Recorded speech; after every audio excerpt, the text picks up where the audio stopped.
السلام علیکم ورحمۃ اللہ وبرکاتہ۔ پیارے بزرگوں، دوستوں، بھائیوں اور بہنوں، لیجیے ہم آپ کے سامنے پھر آگے کی کہانی اس کی پیش کر رہے ہیں جو چھوٹی چھوٹی کہانی آپ کو سنائی تھی اسی کا حصہ۔ اب رکانہ پہلوان کی واقعہ سنیے۔ بنی ہاشم میں ایک مشرک شخص رکانہ نامی بڑا زبردست اور دلیر پہلوان تھا۔ اس کا ریکارڈ تھا کہ اسے کسی نے نہ گرایا تھا۔ وہ ایک جنگل میں جسے عزم کہتے تھے رہا کرتا تھا، بکریاں چراتا تھا اور بڑا مالدار تھا۔ ایک دن حضور صلی اللہ علیہ وسلم اکیلے اس طرف جا نکلے۔ رکانہ نے آپ کو دیکھا تو آپ کے پاس آ کر کہنے لگا، اے محمد، تو ہی وہ ہے جو ہمارے لات و عزیٰ کی توہین و تحقیر کرتا ہے اور اپنے ایک خدا کی بڑائی بیان کرتا ہے۔ اگر میرا تجھ سے تعلق رحمی نہ ہوتا تو آج میں تجھے مار ڈالتا۔ نعوذ باللہ۔ آ میرے ساتھ کشتی کر، تو اپنے خدا کو پکار، میں اپنے لات و عزیٰ کو پکارتا ہوں، دیکھیں تو تمہارے خدا میں کتنی طاقت ہے۔ حضور صلی اللہ علیہ وسلم نے فرمایا، رکانہ، اگر کشتی ہی کرنا ہے تو چل، میں تیار ہوں۔ رکانہ یہ جواب سن کر اول تو حیران ہوا، پھر بڑے غرور کے ساتھ مقابلے میں کھڑا ہو گیا۔ حضور صلی اللہ علیہ وسلم نے پہلی ہی جھپٹ میں اسے گرا لیا اور اس کے سینے پر بیٹھ گئے۔ رکانہ عمر میں پہلی مرتبہ گر کر بڑا شرمندہ بھی ہوا اور حیران بھی، اور بولا، اے محمد، میرے سینے سے اٹھ کھڑا ہو، میرے لات و عزیٰ نے میری طرف دھیان نہیں کیا، ایک بار اور موقع دو اور آؤ دوسری مرتبہ کشتی لڑیں۔ حضور صلی اللہ علیہ وسلم سینے سے اٹھ کھڑے ہوئے اور دوبارہ کشتی کے لیے رکانہ بھی اٹھا۔ حضور نے دوسری مرتبہ بھی رکانہ کو پل بھر میں گرا لیا۔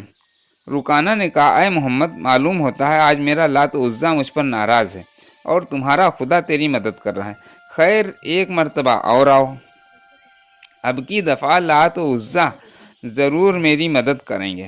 حضور صلی اللہ علیہ وسلم نے تیسری مرتبہ کی کشتی بھی منظور فرمائی اور تیسری مرتبہ بھی حضور صلی اللہ علیہ وسلم نے اسے پچھاڑ دیا۔ اب تو رکانہ بڑا ہی شرمندہ ہوا اور بولا، اے محمد، میری ان بکریوں میں جتنی چاہو بکریاں لے لو۔ تو حضور صلی اللہ علیہ وسلم نے فرمایا، رکانہ، مجھے تمہارے مال کی ضرورت نہیں، ہاں مسلمان ہو جاؤ تاکہ جہنم سے بچ جاؤ۔ وہ بولا، یا محمد، مسلمان تو ہو جاؤں گا مگر نفس جھجکتا ہے کہ مدینہ اور نواح کی عورتیں اور بچے کیا کہیں گے، کتنے بڑے پہلوان نے شکست کھائی اور مسلمان ہو گیا۔ حضور صلی اللہ علیہ وسلم نے فرمایا، تو تیرا مال تجھی کو مبارک۔ یہ کہہ کر آپ واپس تشریف لے آئے۔ ادھر حضرت ابوبکر و عمر رضی اللہ عنہما آپ کی تلاش میں تھے اور یہ معلوم کر کے کہ حضور وادی عزم کی طرف تشریف لے گئے ہیں متفکر تھے کہ اس طرف رکانہ پہلوان رہتا ہے اور مبادا حضور صلی اللہ علیہ وسلم کو ایذا نہ دے دے۔ حضور کو واپس تشریف لاتے دیکھ کر دونوں حضور صلی اللہ علیہ وسلم کی خدمت میں حاضر ہوئے اور عرض کیا، یا رسول اللہ، آپ ادھر اکیلے کیوں تشریف لے گئے تھے جبکہ اس طرف رکانہ پہلوان جو بڑا زوراور اور دشمن اسلام ہے رہتا ہے؟ حضور صلی اللہ علیہ وسلم یہ سن کر مسکرائے اور فرمایا، جب میرا اللہ ہر وقت میرے ساتھ ہے پھر کسی رکانہ کی کیا پرواہ؟ لو اس رکانہ کی پہلوانی کا قصہ سنو۔ چنانچہ حضور صلی اللہ علیہ وسلم نے سارا قصہ سنایا۔ صدیق و فاروق سن کر خوش ہونے لگے اور عرض کیا، حضور، وہ تو ایسا پہلوان تھا کہ آج تک اسے کسی نے گرایا ہی نہ تھا، اسے گرانا اللہ کے رسول ہی صلی اللہ علیہ وسلم کا کام ہے۔ ابو داؤد صفحہ 209 جلد نمبر 2 کے اوپر یہ واقعہ درج ہے۔ سبق: ہمارے حضور صلی اللہ علیہ وسلم ہر فضل و کمال کے منبع و مخزن ہیں اور دنیا کی کوئی طاقت حضور کے مقابلے میں نہیں ٹھہر سکتی، اور مخالفین کے دل بھی حضور صلی اللہ علیہ وسلم کے فضل و کمال کو جانتے ہیں لیکن دنیا کی عار سے اس کا اقرار نہیں کرتے۔ آگے کا واقعہ دیکھیں۔ خالد کی ٹوپی۔ حضرت خالد بن ولید رضی اللہ عنہ جو اللہ کی تلواروں میں سے ایک تلوار تھے، آپ جس میدان جنگ میں تشریف لے جاتے اور اپنی ٹوپی کو ضرور سر پر رکھ کر جاتے اور ہمیشہ ہی فتح پا کر لوٹتے، کبھی شکست کا منہ نہ دیکھتے۔ ایک مرتبہ جنگ یرموک میں جبکہ میدان گرم ہو رہا تھا، حضرت خالد کی ٹوپی گم ہو گئی۔ آپ نے لڑنا چھوڑ کر ٹوپی کی تلاش شروع کر دی۔ لوگوں نے جب دیکھا کہ تیر اور پتھر برس رہے ہیں، تلوار اور نیزہ اپنا کام کر رہے ہیں، موت سامنے ہے، اس عالم میں خالد کو اپنی ٹوپی کی پڑی ہوئی ہے اور وہ اسی کو ڈھونڈنے میں مصروف ہو گئے ہیں، تو انہوں نے حضرت خالد سے کہا، جناب ٹوپی کا خیال چھوڑیے اور لڑنا شروع کیجیے۔ حضرت خالد نے ان کی اس بات کی پرواہ نہ کی اور ٹوپی کی بدستور تلاش شروع رکھی۔ آخر ٹوپی ان کو مل گئی تو انہوں نے خوش ہو کر کہا، بھائیو، جانتے ہو مجھے یہ ٹوپی کیوں اتنی عزیز ہے؟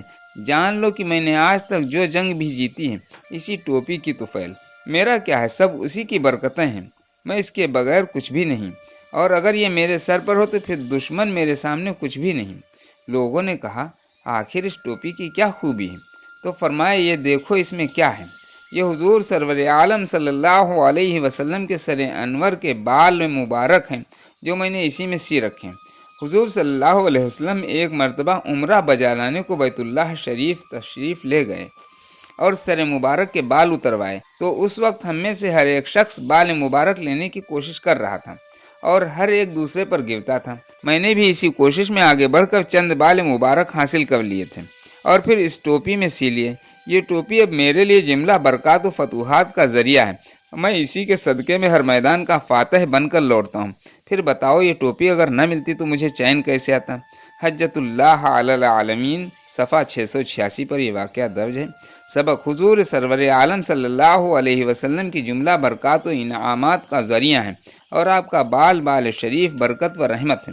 اور یہ بھی معلوم ہوا کہ صحابہ اکرام علیہم رضوان اللہ حضور صلی اللہ علیہ وسلم سے متعلق اشیاء کو بطور تبرک اپنے پاس رکھتے تھے، اور یہ بھی معلوم ہوا کہ صحابہ اکرام علیہم رضوان حضور صلی اللہ علیہ وسلم سے متعلق اشیاء کو بطور تبرک اپنے پاس رکھتے تھے، اور جس کے پاس آپ کا بال مبارک بھی ہوتا اللہ تعالیٰ اسے کامیابیوں سے سرفراز فرماتا تھا۔ فقط آج کے لیے اتنا کافی ہے۔ اگر آپ کو کہانی پسند آ رہی تو اس کو لائک کر دیجئے، اور ابھی تک ہمارے چینل کو سبسکرائب نہیں کیا ہے تو برائے مہربانی اس کو سبسکرائب کر دیجئے، اور اپنی قیمتی رائے کمنٹ باکس میں ہم کو لکھ کر کے بھیجیے۔ السلام علیکم ورحمۃ اللہ وبرکاتہ۔